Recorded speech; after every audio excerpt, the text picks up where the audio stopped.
BA third year political science second paper international relation के students, unit 5th में हमने पिछले लेक्चर में यूएनओ एंड इंडिया ये जो चैप्टर है वो स्टार्ट किया था।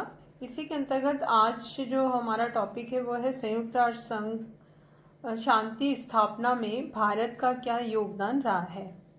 तो इंडिया और यूएनओ इस टॉपिक में आज हम ये पढ़ेंगे कि जो विश्व शांति के प्रयास निरंतर किए गए हैं उस कार्य में भारत ने यूएनओ के संदर्भ में अपना समय समय पे क्या सहयोग दिया है और अपनी किस प्रकार से भूमिका अदा की है।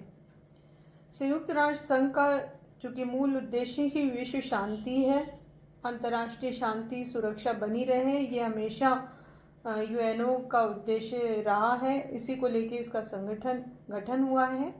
तो अंतर्राष्ट्रीय विवादों का हल शांतिपूर्ण समाधान से हो, इसकी व्यवस्था करना इसका मुख्य कार्य है और भारत की विदेश नीति भी इससे काफ़ी मेल खाती है और इसीलिए भारत हमेशा विश्व शांति और सुरक्षा के ध्येय को पूरा करने के लिए यूएनओ का निरंतर सहयोग करता रहा है। यदि हम कोरिया समस्या के संदर्भ में भारत के योगदान की चर्चा करें तो 1950 में यूएनओ को ये सूचना मिली कि उत्तरी कोरिया की सेनाओं ने दक्षिणी कोरिया पर आक्रमण किया है। इसमें ये जो घोषणा हुई थी उससे विश्व शांति को भी खतरा था। सुरक्षा परिषद ने युद्ध विराम की मांग की और इसमें यदि इस समस्या के समाधान में हम भारत की भूमिका देखें तो भारत ने एक अपना अनूठा योगदान दिया। इसी के कारण जो तृतीय विश्व युद्ध था वो टाला जा सका। भारत की निष्पक्ष और रचनात्मक भूमिका होने के कारण अंतर्राष्ट्रीय प्रतिष्ठा भी इस मुद्दे में बढ़ी। उत्तरी कोरिया को आक्रमणकारी घोषित करने के बाद भारत ने सैन्य कार्यवाही में भाग नहीं लिया।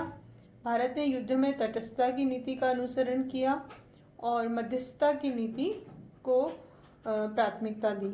इस तरह से जो 27 जुलाई 1953 को पानमुनजोन में कोरिया युद्ध विराम संधि की गई थी, जिसमें भारत ने दोनों पक्षों को इस बात के लिए मनवाया कि युद्ध विराम कर दिया जाना चाहिए और भारत के ही अथक प्रयासों से ये कोरिया युद्ध विराम संधि पर दोनों देशों के हस्ताक्षर हो सके और इस तरह से भारत ने इसमें अपनी एक अभिन्न भूमिका निभाई।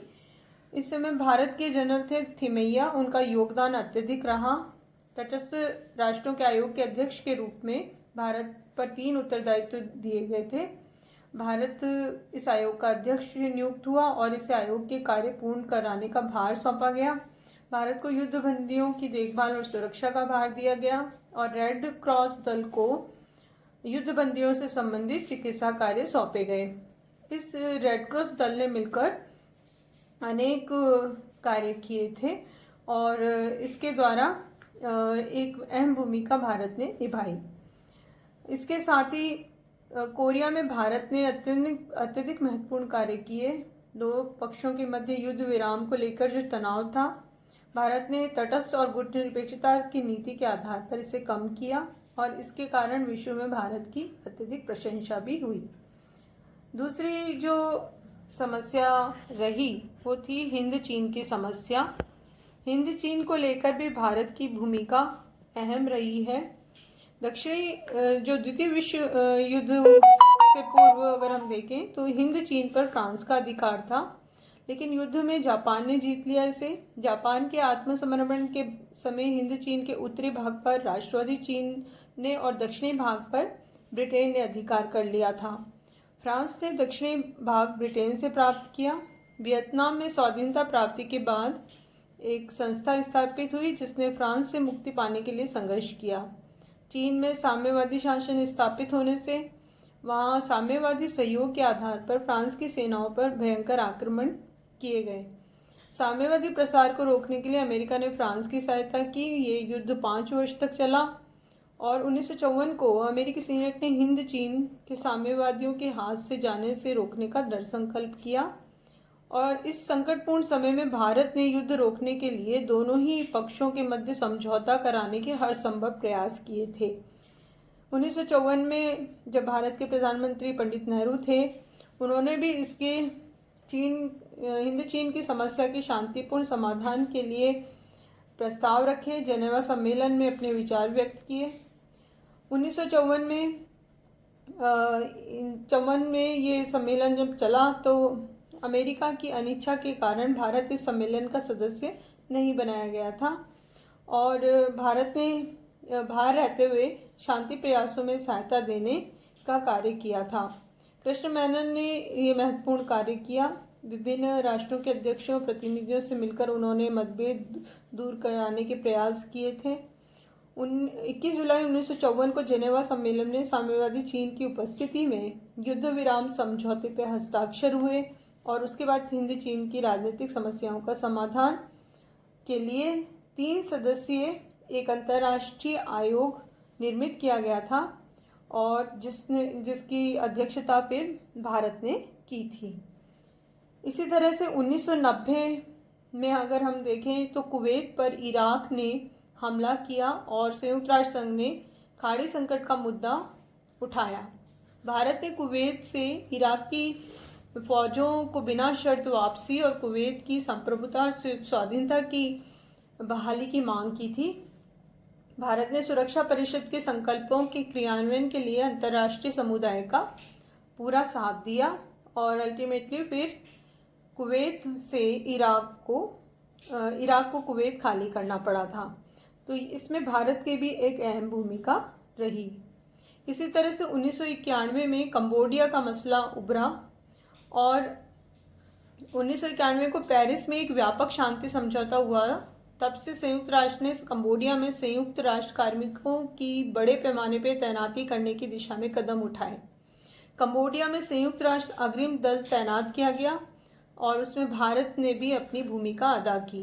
भारत ने कंबोडिया के लिए संयुक्त राष्ट्र एक संक्रमणकालीन प्राधिकरण जो बना था उसमें भाग लिया था और इस कार्य के लिए उसने सभी रैंकों के लगभग 1300 सैनिक वहाँ भेजे थे।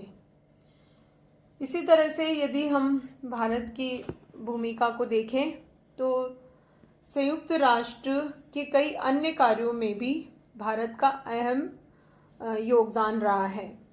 अन्य कार्यों में जैसे सबसे बड़ा सैन्य समूह कोरिया में 1950 में भारत ने भेजा था। 1954 तक वो वहाँ रहा।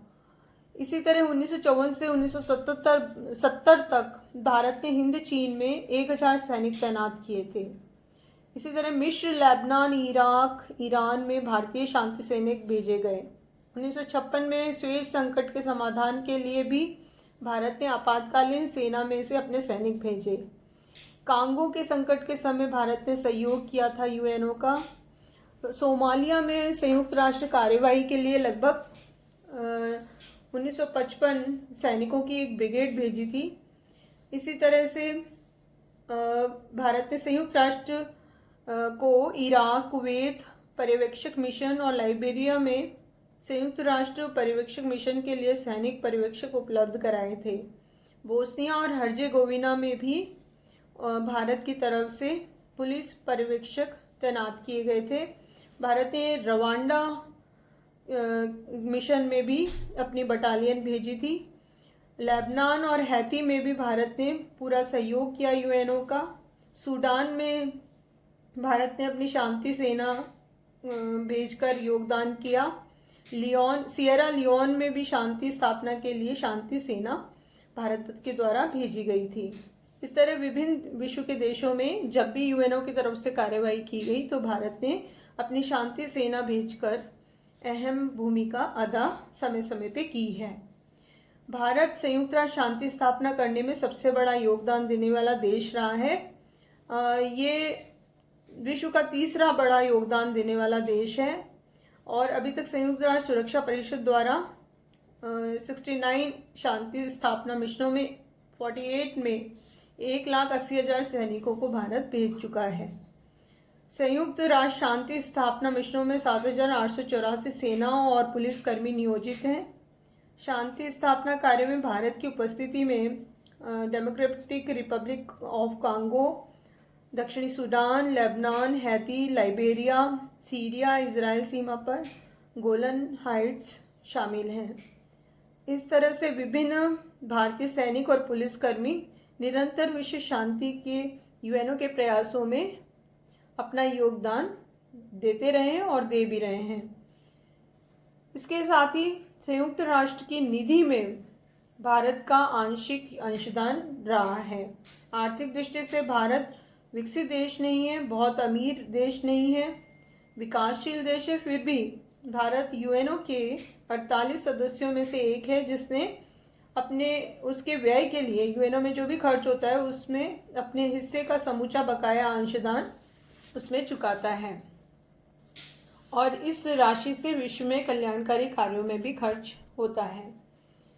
इसी तरह से संयुक्त राष्ट्र सहस्त्र शताब्दी शिखर सम्मेलन हुआ था 6 से 8 सितंबर 2000 को और इसमें भी भारत ने यूएनओ में एक अहम भूमिका अदा की थी और भारत के प्रधानमंत्री ने इस सम्मेलन में आतंकवाद के विरुद्ध संयुक्त कार्रवाई करने और यूएनओ की संरचना में सुधार करने के लिए और विश्व में गरीबी दूर करने के लिए नई वैश्विक पहलू के लिए आह्वान किया था। सुरक्षा परिषद की स्थायी सदस्यता के लिए भारत का पक्ष प्रस्तुत करते हुए उन्होंने भेदभाव रहित विश्वव्यापी परमाणु निशस्त्रीकरण पर भी बल दिया।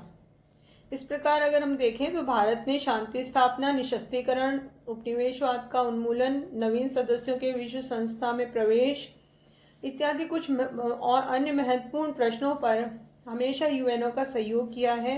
यूएनओ के आदर्शों और उद्देश्यों पर हमेशा चलने का कार्य किया है और भारत युद्धों से हमेशा विश्व को बचाना चाहता है, स्वयं अपने देश को भी बचाता रहा है और भारत का स्पष्ट मत है कि विश्व शांति हो और यूएनओ के नेतृत्व में ये विश्व शांति सफल हो।